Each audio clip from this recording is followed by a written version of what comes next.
estamos em Tábiga, o lugar que se acredita ter sido o lugar onde Jesus teria multiplicado os pães e peixes.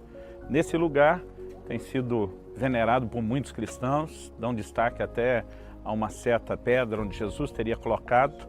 A nossa ênfase aqui, eu quero insistir nisso, não é exaltar ou identificar os lugares e nem tê-los como santos, mas é lembrar a história, é lembrar o que Jesus fez, considerando que Ele é o mesmo ontem, hoje e será para todo sempre. Ele continua sendo o operador de milagres que foi nessas terras. Não é o lugar, é a história que aqui aconteceu, o lembrete que eu e você temos, a mensagem que nos inspira. Aqui do lado de trás nós temos uma igreja, a igreja heptagonal. Ela foi levantada como uma forma de honrar e venerar o lugar e aqui se prestar culto.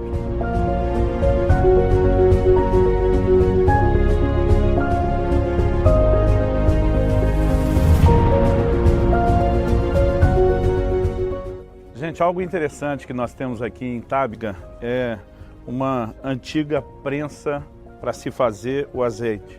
Você colocava as azeitonas aqui e rolava essa pedra em cima para poder conseguir extrair o azeite, né, o óleo da oliva. Isso também nos passa uma mensagem interessante, que a unção ela tem muito a ver também com o quebrantamento. Muitas vezes Deus nos permite passar por situações onde nós somos literalmente prensados e Ele consegue extrair o melhor de nós.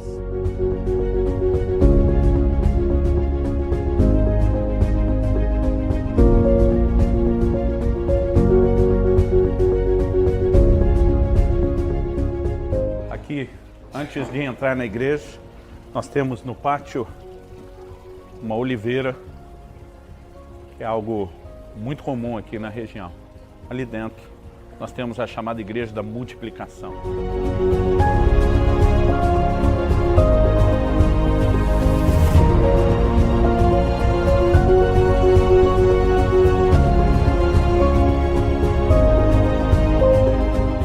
A palavra de Deus nos dá alguns detalhes de muitas vezes as multidões que vinham para ouvir Jesus e serem ministradas por Ele, deles se assentando para ouvi-lo. Até porque era muito tempo. Eles não tinham essa facilidade, um conforto de um banquinho como esse, mas algo que a Bíblia nos fala, por exemplo, por ocasião da multiplicação de pães em Tábiga, é que Jesus os fez assentar sob a relva verde. E a gente precisa imaginar que essa região próxima ao Mar da Galileia, ela tinha muito desses gramados que você pode ver aqui agora.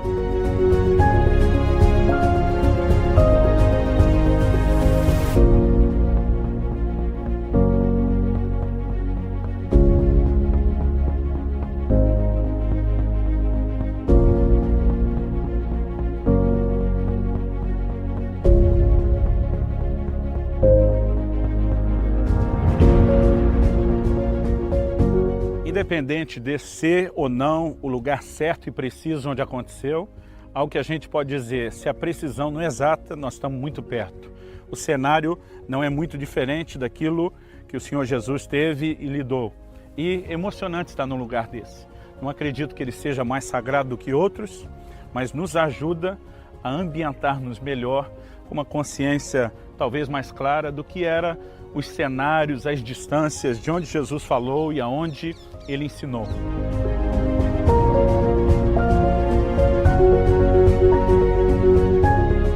Uma coisa interessante quando a gente consegue mensurar mais ou menos como era esse terreno que Jesus usou para os seus ensinos, nos ajuda também a compreender um elemento importante da pregação de Jesus, que era não só a simplicidade de aplicação prática do seu ensino, mas as ilustrações que ele usava.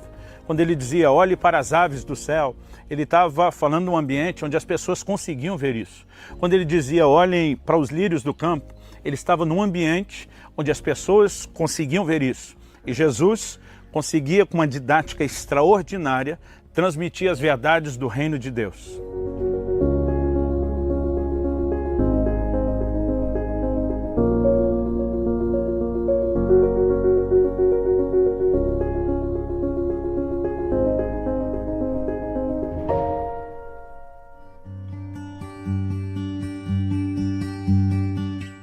No Evangelho de Mateus, no capítulo 6, a partir do versículo 25 até o versículo 34, nós lemos A seguinte declaração parte do ensino de Jesus no que chamamos o Sermão do Monte ou da montanha.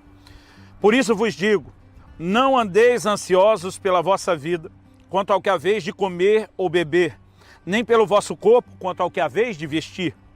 Não é a vida mais do que o alimento, e o corpo mais do que as vestes? Observai as aves do céu, não semeiam, não colhem, nem ajuntam em celeiros, contudo vosso Pai Celeste as sustenta. Porventura não valeis vós muito mais do que as aves? Qual de vós, por ansioso que esteja, pode acrescentar um côvado ao curso da sua vida? E por que andais ansiosos quanto ao vestuário? Considerai como crescem os lírios do campo. Eles não trabalham, não fiam. Eu, contudo, vos afirmo que nem Salomão, em toda a sua glória, se vestiu como qualquer deles. Ora, se Deus veste assim a erva do campo, que hoje existe e amanhã é lançada no forno, quanto mais a vós outros, homens de pequena fé. Portanto, não vos inquieteis dizendo que comeremos, ou que beberemos, ou com que nos vestiremos, porque os gentios é que procuram todas essas coisas, pois vosso Pai Celeste sabe que necessitais de todas elas. Buscai, pois, em primeiro lugar o seu reino e a sua justiça, e todas essas coisas vos serão acrescentadas. Portanto, não vos inquieteis com o dia de amanhã, pois o amanhã trará os seus cuidados. Basta ao dia o seu próprio mal. Nesse trecho do discurso de Jesus e do seu sermão, nós aprendemos algumas verdades que são importantes para o nosso relacionamento com Deus, que deve ser um relacionamento de fé e não de ansiedade. Eu quero usar essa frase de Jesus sobre não andarmos ansiosos. A declaração dele é muito clara, é muito específica. Não andeis ansiosos. Nós precisamos entender que não deve haver lugar para a ansiedade na nossa vida. O que deve haver é a confiança.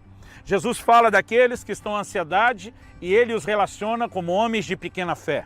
E nós precisamos entender que se o justo viverá da fé, se todo o nosso relacionamento com Deus é baseado em fé e a ansiedade, ela trabalha na contramão da fé, nós não podemos andar em ansiedade. Precisamos aprender a andar em fé.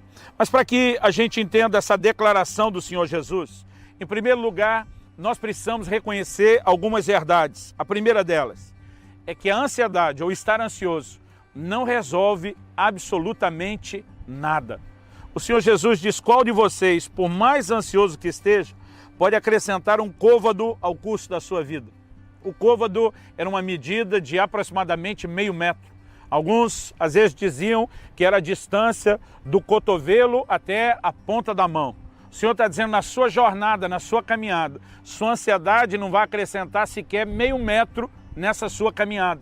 Ou seja, Jesus está dizendo, a ansiedade é inútil. Agora, entenda, ele não está dizendo que nós não temos responsabilidades. São duas coisas completamente diferentes.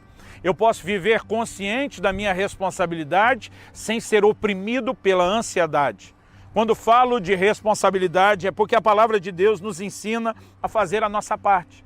Jesus não está dizendo que a semelhança do lírio, do campo ou das aves a gente não precisa trabalhar. Está dizendo, se eles que nem trabalham, têm o Pai que cuida deles, tem uma brevidade de vida. A erva existe hoje, é lançada no forno amanhã e diz, vocês valem muito mais do que eles. Jesus está dizendo, se a natureza chama a atenção de Deus, se animais e plantas são importantes aos olhos de Deus e tem o valor de Deus dar a eles o devido cuidado, Jesus está dizendo, quanto mais vocês, que foram criados por Deus, a sua imagem e semelhança, para refletir e manifestar Deus e a sua natureza na terra.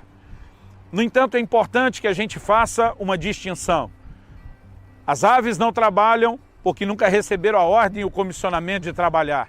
Os lírios do campo não precisavam fazer isso. Mas algo que foi dito ao homem desde o início é que ele trabalhasse. Desde o primeiro homem, Adão, nós encontramos o registro de que Deus o estabeleceu no jardim para cuidar dele e para o lavrar. O homem tinha a responsabilidade de trabalhar. Outro dia eu vi alguém falando, não, o trabalho é maldição, é por causa do pecado. Eu falei, de jeito nenhum. A maldição foi tornar o trabalho mais difícil do que era. Mas o trabalho foi dado antes de haver a queda, antes de haver o pecado, e ele não pode ser visto como maldição, ele é uma responsabilidade.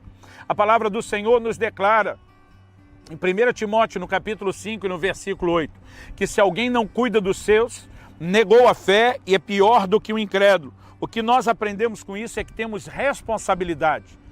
O que Jesus dizia não era, olha, simplesmente deixe trabalhar, sente num canto fazendo nada e apenas confiando em Deus. A palavra de Deus está nos ensinando a cumprir a nossa responsabilidade sem ansiedade.